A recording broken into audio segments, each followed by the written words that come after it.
अस्सलामुअलैकुम।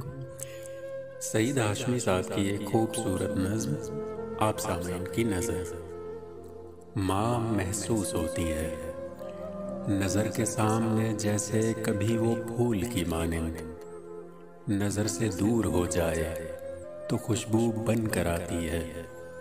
माँ महसूस होती है खुशबू फूल जाती हो, किसी आंचल से निकली हो, किसी तुरबत पे ठहरी हो, किसी सहरे की बासी हो, मगर महदूद मुद्दत तक बेचारी कायम रहती है।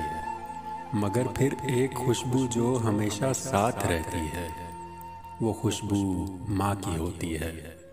माँ महसूस होती है। जब बेजार होता हूँ ज़माने भर की उलझन से, जब बेजार होता हूँ ज़माने भर की उलझन से, अपनों की अदावत से, सूरज की तमाज़त से, पहरों जब मैं जलता हूँ, जब ऐसे में घटा आकर सूरज ढांप देती है, तो माँ महसूस होती है।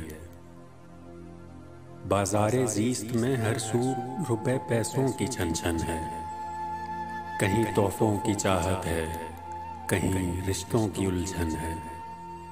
हमारी जिंदगी तो बस किसी आतिश का ईंधन है।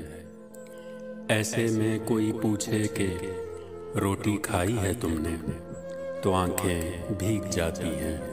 माँ महसूस होती है। नमाजों में, दुआओं में, कुरान की पाक सदाओं में, जब जिक्र जन्नत का आता है, कसम माबूद की मेरे, ऐसे लम्हे में मुझको माँ महसूस होती है। माँ महसूस होती है।